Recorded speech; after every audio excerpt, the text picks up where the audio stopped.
Welcome back to Cooking with Shives, and today we are making cheesy scalloped potatoes. We've got Muenster, we've got cheddar, we've got crispy bacon. This is a cook along, so pause it if you got to, rewind it if you need to, but stay till the end and I will get you through this. Let's get into it. What are we going to need? Our potatoes, salt, flour, garlic powder, black pepper, some butter and cheese, milk, minced garlic. You're going to need a measuring cup and something to slice. I got this machine, super handy. 2 pots and a whisk. Start slicing away. If you don't have this machine, that's fine. You can use a knife. Word of caution, if you're going to use a knife, try to get the potatoes, one, as thin as possible, and two, as even as possible. If they come out a little thicker, that's fine. You're just going to have to boil them a little longer so they can get nice and soft. But with this machine, you can get one from anywhere. I'll leave the link in the description for this particular one. It comes with a bunch of different heads, but you see how thin those potatoes come out?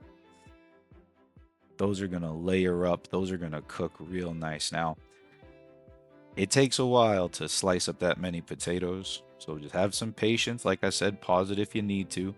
But we got 2 pots going now. The one in the back's for the water. The one in the front, we're going to make our roux. There's already butter in the pot, so we're adding about a tablespoon of flour to that mixture, and we're going to go ahead and get our milk in there. For the milk, we're going to be adding 3 cups. I'm just pouring them in there. Word to the wise, make sure you've got a good whisk.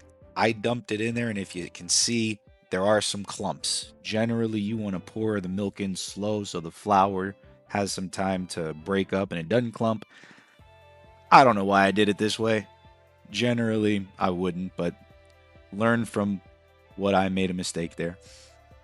Get the potatoes in the water so they can start boiling, they can start working. Let that milk sit. You see how as I whisk it, it starts to stick to the side a little as it comes down? That's what we're looking for.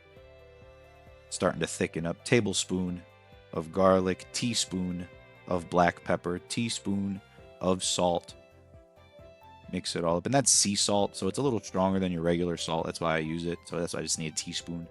If you can always salt it to taste. But in goes the cheese, and that's 12 ounces of cubed cheese. I happen to have a cheddar and Muenster. Use what you like. Now we turn the heat up a little. We want that to start melting. You can see it already. Sticking to the sides, that's a good sign. Keep stirring. You want to keep stirring. The next step is to get this panned up and ready for the oven. So I like to layer it a little. I'm going to put some down first. Take some of that delicious sauce.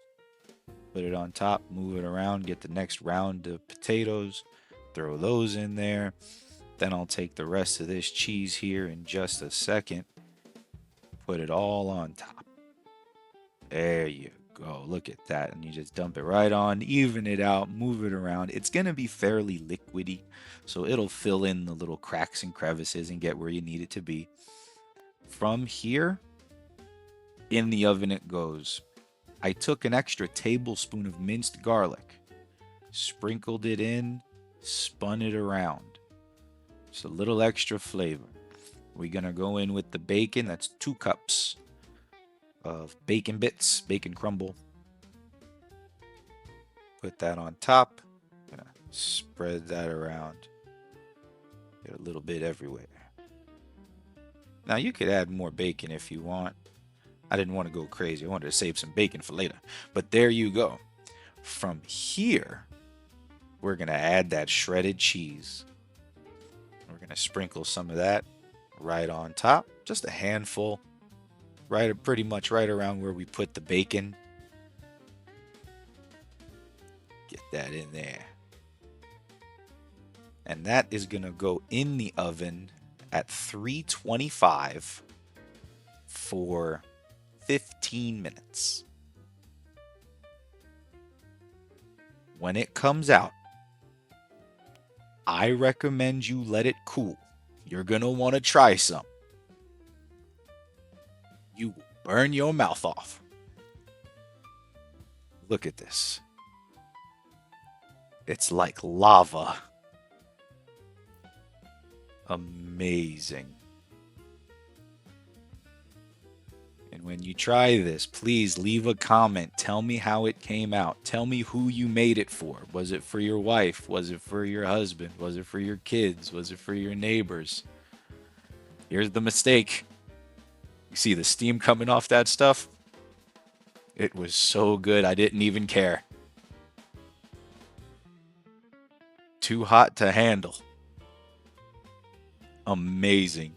If you made it this far, I appreciate it. Make sure you like and subscribe and share and comment, and I will see you in the next one. This was Cooking with Shives.